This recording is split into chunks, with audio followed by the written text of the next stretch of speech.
Have you ever wondered if everything you've been taught about yourself and the world is actually true? From the moment we open our eyes in the morning, something begins to happen deep inside our minds. Without even noticing, we start seeing ourselves as someone separate from everything else. We think, here I am, inside this body, and out there is the rest of the world. We grow up believing this. We are told we are individuals, separate from trees, people, the sky, the stars. We are taught there's an observer inside us and something outside being observed. And so our lives begin in two parts, me and the world, me and you, self and other. But what if that separation, that split between who we think we are and everything else, is just an illusion? What if the idea that there is a separate me and a separate you is the oldest and deepest misunderstanding in human history? What if this division is not real, not natural, not even necessary, but simply something the mind invented a very long time ago, and we all believed it? What if the idea of being apart from others, apart from nature, apart from God, is not only false, but also the source of all fear, confusion, and pain? What if all the division, all the walls we believe in, are nothing but drawings on water, something that vanishes the moment we stop trying to hold it? From the oldest spiritual traditions across the world, there is one message that has been quietly repeated through time. It's found in the Upanishads of ancient India, in the teachings of Lao Tzu in China, in the writings of Plotinus in Greece, and in the Tibetan practices of Dzogchen. It's not a message that comforts the ego. It doesn't build up the identity we hold so tightly. It does the opposite. It dissolves it. It strips away everything we thought we knew about ourselves and the world.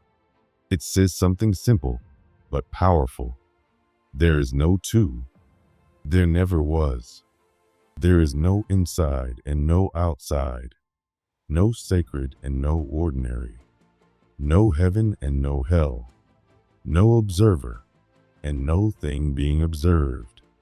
There is only this, what is. And what is cannot be spoken, because every word is a division, every description a separation. This is not a truth you learn. It's a truth you remember, once you unlearn everything else. Non-duality is not a belief, not a religion, not a philosophy. It is a direct seeing of what has always been here. It's the collapse of all the labels, all the names, all the concepts. It's not a new story. It's the end of all stories. It is what remains when the you that you think you are fades away. Because only when the idea of you disappears does what is real finally appear. The moment you stop looking at the world through the eyes of separation is the moment you become the world, not as a thing inside it, but as the very being of it. Since the beginning of your life, you've been trained to divide everything. You've been told there's light and darkness, good and bad, right and wrong, beautiful and ugly, smart and foolish. You've been told every single thing needs an opposite. You've been taught to compare, to judge, to split the world into two parts. But what if all of that is not nature, but a trick of the mind? What if it's an old habit that keeps you trapped in a world of appearances? A dream you didn't know you were dreaming? The ancient sages called this illusion Maya. Maya is the cosmic magician. She makes you see difference where there is only unity.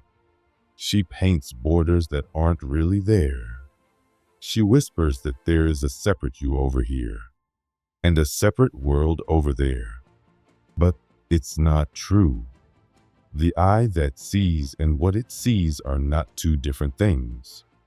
The one looking and the thing being looked at are not made of different stuff. The universe isn't in front of you. It's not something you're standing inside. The truth is much deeper. The universe is in you. It is made of you. You are not a piece of the world. You are the whole, seeing itself from one particular angle. You are not looking at the world. You are the world, looking at itself.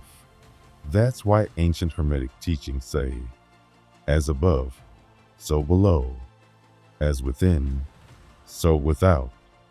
It's not a poem. It's a key. It shatters the belief in opposites. It shows that every pair, every contrast, every conflict is just two ends of the same stick. But who is holding the stick? Who invented the idea of two sides? The answer is the mind. The mind is the machine that makes opposites. It needs them to function. It needs light and shadow, this and that, up and down, self and other. It creates contrast to think clearly. It creates difference to organize reality. But in doing so, it hides the truth. It blinds us from what's always been right in front of us. The mind needs an other, so it can protect the idea of I. It creates separation to hold on to the self. And in that act, it loses sight of the oneness that has always been here. You say, I'm sad, but who is the I that is claiming this sadness? Where is it? You say, I see a tree, but where do you end and the tree begin? If you take away all the words, all the ideas, all the thoughts, what's left? If you remove the names, the stories, the emotions, what remains? Silence, stillness, presence, unity, the vast quiet truth that has no name because it was never divided. This is what the Advaita teachings have always said, that duality is the dream, that Brahman, the ultimate truth, has no second. It is not something that can be divided, labeled, or even described. It just is, and it is all things. The ancient Gnostics also understood this. When they talked about the fall, they didn't mean a fall from heaven. They meant a fall from perception. They meant that the moment consciousness started identifying with the body, the name, the life story, it forgot its true nature. It fell into illusion. It believed the mirror was the face. It forgot it was the sky behind the clouds. It forgot that it was the stillness upon which everything else moves. The I that you think you are, the person with a name, a job, a story, a past, is just a reflection. It is not the real you. It's an echo, a shadow, a costume. And Zen masters tried to help people wake up from it.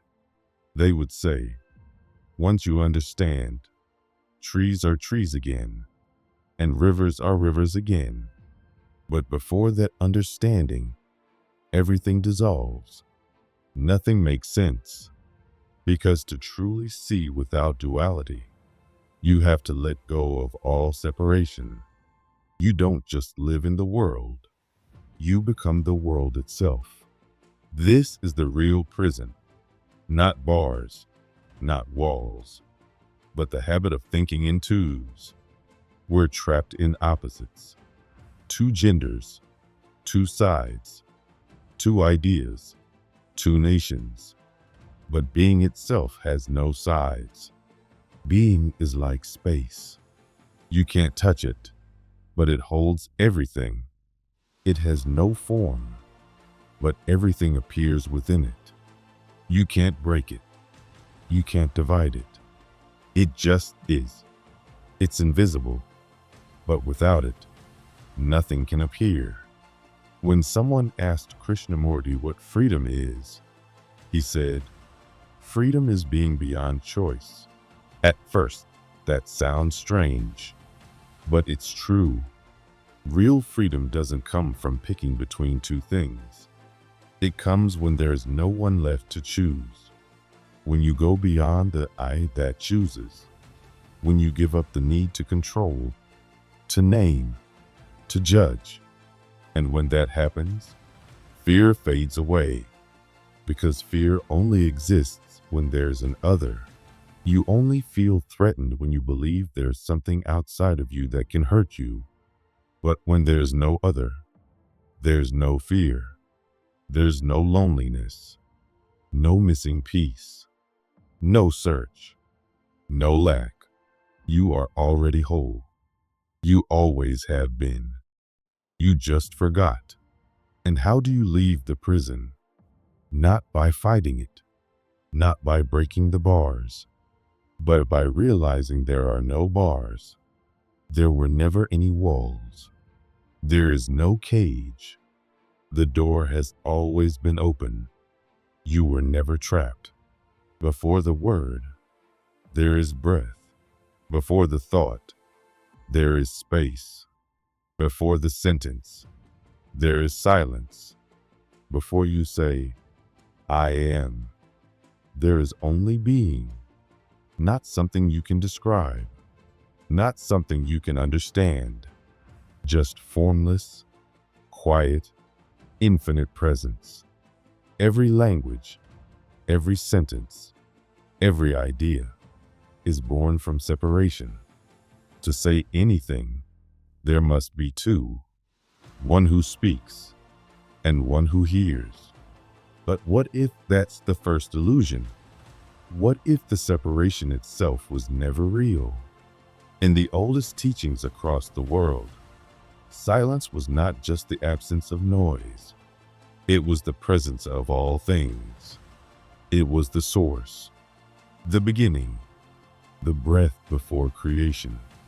In the Gospel of John, it says, "In the beginning was the Word," but even before the Word, there was the stillness, the unseen, the silence that holds all things together.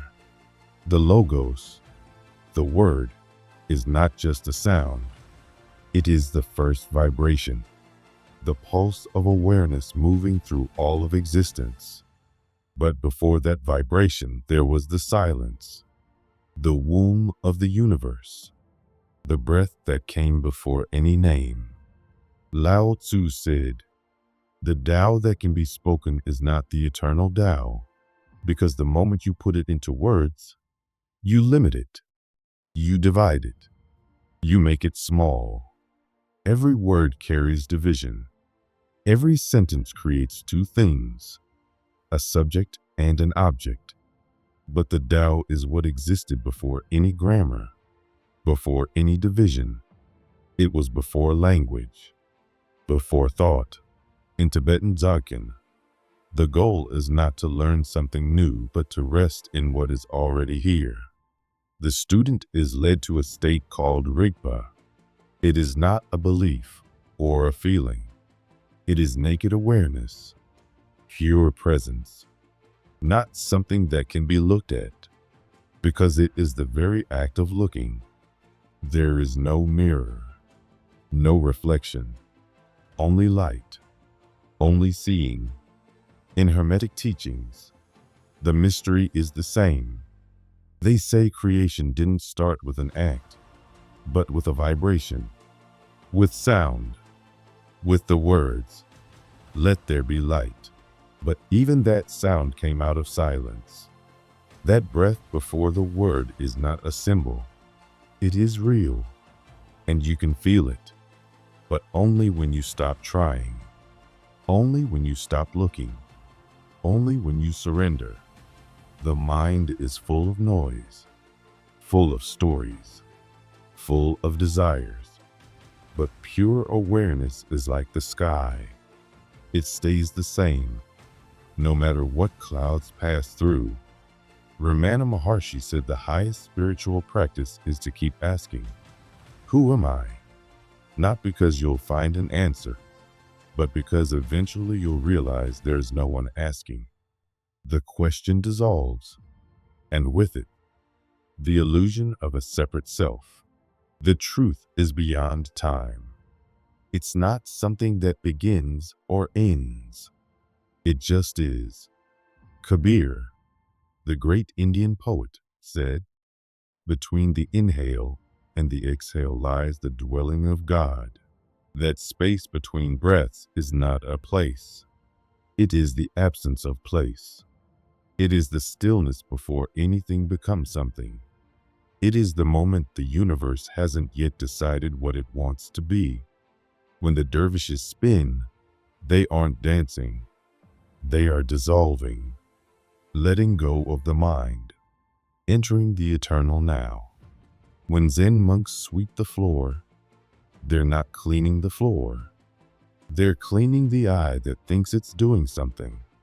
They're letting the doer dissolve into being. That breath before the word is the birthplace of everything. But you can't get there by effort. It only comes when you stop, when you surrender, when you let go of the I that wants. That's why every real spiritual path ends in the same place. Silence. Not the silence of the mouth, but the silence of identity. The silence that doesn't need to be seen, because it is seen. The silence that doesn't speak, because it is truth. The silence that holds everything. Words can point to it, like a finger pointing at the moon. But the finger is not the moon. And most seekers get stuck sucking the finger. They hold onto the teachings, the books, the ideas, and they forget to look. Look now, before thought, before language, before identity. There is the breath. There is what is.